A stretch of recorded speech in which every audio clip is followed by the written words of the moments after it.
आगे बढ़ेंगे news state पर। टनल हादसे से जुड़ी बड़ी खबर आपको बता दें, आज सलक्यारा पहुंचेगी प्लाज्मा कटर मशीन। हैदराबाद से मंगवाई गई है प्लाज्मा कटर मशीन और मशीन लोहे को तेजी के साथ काटने का काम करेगी। और देखिए लगातार जद्दोजहद जारी है। 41 जिंदगियां जो अंदर फंसी हुई हैं उन्हें बाहर निकालने को लेकर प्रयास जारी है। अंदर फंसे ऑगर को निकालने के लिए भी अब कटर मशीन को लाया जाएगा। और देखिए किस तरीके से साथ ही वर्टिकल ड्रिल भी की जा रही है। वर्टिकल ड्रिल की तैयारी भी जारी है। ड्रिल से पहले श्रमिकों के पास बीएसएनएल ने फोन लाइन बिछाई है। तो खबर पर जानकारी के लिए संवाददाता अजीत राठी हमारे साथ लाइव जुड़ गया। अजीत, क्या जानकारी है रेस्क्यू ऑपरेशन को लेकर, किस तरीके से अभी फिलहाल अपडेट आपके पास? देखिए, सबसे मुसीबत का काम तो वही जो ऑगर को काटने का चल रहा है। पिछली 2 रात और 1 दिन पूरा हो चुका है। ऑगर कटिंग का काम अंदर से पूरा नहीं हो रहा है, क्योंकि 45 से 46 मीटर तक ऑगर अंदर गया हुआ था, 47 मीटर तक। तो उसको धीरे धीरे काटना, टुकड़ों में बाहर काट के लाना, वो एक बड़ा मुश्किल काम हो गया है।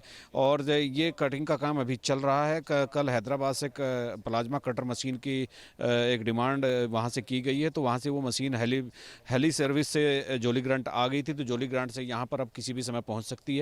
और उसके बाद चूंकि वो उसका योगदान इतना होगा कि जितने भी लोहे को काटने की जब भी कोई चीज़ें आती है, चूंकि आपने देखा होगा कि अमेरिकन ऑगर मशीन के सामने कई बार लोहा आ चुका है। तो जब भी लोहे को काटने की बात होती है उसमें 3-4 घंटे का समय लगता है। लेकिन वो मशीन इसी चीज़ की स्पेशलाइजेशन है, उसकी विशिष्टता यही है कि वो लोहे को बहुत तेज़ी से काट देती है। तो अब वो मशीन किसी भी वक्त यहाँ सिलक्यारा बैंड पहुँचती होगी टनल पर, और इस लोहे को काट कर वो बाहर निकालेगी। उसके बाद मैनुअली अंदर जाकर देखा जाएगा कि जिस लोहे में ये इनका ऑगर उलझ गया था या फंस गया था, तो उसको फिर उसको काटा जाना है। वो उसको भी फिर यह मशीन काटेगी, मैनुअल काट दिया जाएगा, उसको ये देखा जाएगा और उसके बाद फिर शुरू होगी। और दूसरी बात, अपना जो ड्रिलिंग मशीन का है, अपना वर्टिकल ड्रिलिंग का, उसकी मशीन ऊपर पहुंच गई थी कल, लेकिन अभी उसका प्लेटफॉर्म तैयार नहीं है। और आज ही मतलब संभवतः वो शाम वाम तक काम अपना शुरू कर सकती है। उसके तमाम उपकरण भी वहां पर आ गए हैं। और जो ड्रिलिंग करने के बहुत मोटे और बड़े निडल होते हैं वो भी सब कई ट्रकों में लद कर आए हैं। बड़े हैवी मशीनरी है, तो उसका भी काम शाम तक आज शुरू होने की उम्मीद है।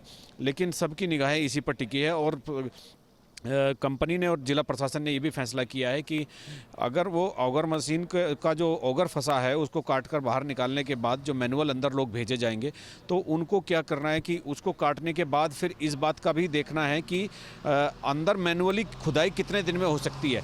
क्योंकि बार बार मशीन का रुकना, और एक बार मशीन रुकती है तो 1-2 दिन की छुट्टी हो जाती है और अभियान बंद हो जाता है। तो अगर मैनुअली, क्योंकि 10 ही मीटर बचा है, तो मैनुअली 10 मीटर किस तरह से खोद कर उसका मलबा बाहर निकाला जा सकता है। इसके लिए दिल्ली से मैंने कल आपको बताया था कि एक एक्सपर्ट की जो सीवरेज का काम करती है, तो वो एक्सपर्ट की एक टीम दिल्ली से आई बैठी है। उसकी पूरी की पूरी टीम है। तो वो अंदर से खुदाई करके, मिट्टी करके, पारंपरिक जो तरीके होते थे पुराने समय में सुरंग खोदने के, उस तरह से वो काम करती हैं। उसी में उनका कौशल है, वो माहिर हैं उस मामले में। तो वो भी एक, उस पर भी बातचीत हो गई है कि कल मुख्यमंत्री ने खुद भी कहा कि मैनुअली खुदाई करने का प्रयास भी किया जाएगा। अगर वो करते हैं तो थोड़ा थोड़ा भी होगा, तो मुझे लगता है कि अगर 5 मीटर भी वो कर देंगे तो बाकी के 5 मीटर में शायद ही कुछ हो। उसको तो मशीन अपने ऑगर से गिरा सकती है। लेकिन एक बार मशीन, अमेरिकन ऑगर मशीन रुकने के बाद 2-3 दिन खराब होते हैं, तो ये ऑपरेशन बिल्कुल पूरी तरह से व्यवधान हो जाता है, बाधित हो जाता है। जी अजीत, अगर ऑगर मशीन की बात करें तो कहीं ना कहीं जो पैमाने तय किए गए थे उसमें कहीं ना कहीं पॉजिटिव रिजल्ट सामने आ रहे थे, जिसके बाद ये संभावना थी कि बहुत जल्द जो 41 जिंदगियां है वो बाहर आ जाएंगे। लेकिन कहीं ना कहीं जो पाइप प्लान था वो फेल हुआ, और इसके बाद अब जो प्रयास है वो वर्टिकल ड्रिल का किया जा रहा है। वर्टिकल ड्रिल को लेकर क्या अपडेट आपके पास है? क्योंकि बहुत चुनौतियां हैं जब वर्टिकली ड्रिल की जाएगी। जो मशीन है, भारी भरकम मशीनों का इस्तेमाल यहाँ पर किया जा रहा है। बिल्कुल, देखिए, चूँकि इतनी हैवी मशीनें हैं, उनका फोर्स इतना है, उनसे ड्रिल करना, और ड्रिल करने के साथ साथ चारों तरफ जितना भी क्लाइमेटिक चेंज है और जितना भी वातावरण है, जितने भी आबादी और रिहायशी क्षेत्र हैं, उनको सुरक्षित रखना भी सरकार की जिम्मेदारी है। वो इतनी हैवी मशीनरी है, उसका जो निडल है आगे का, जो ड्रिल करने वाला, उसे देख करके लगता है कि इसको कोई बहुत ही बड़ा यंत्र होगा जो इसको घुमाता होगा।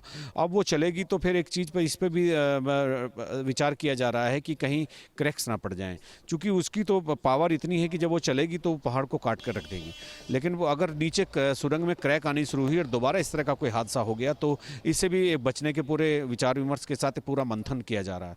अभी ड्रिलिंग का जो वर्टिकल ड्रिलिंग का काम है अभी शुरू नहीं हो पाया है, क्योंकि कल मशीन गई थी, उसका प्लेटफॉर्म अभी तैयार नहीं हुआ है।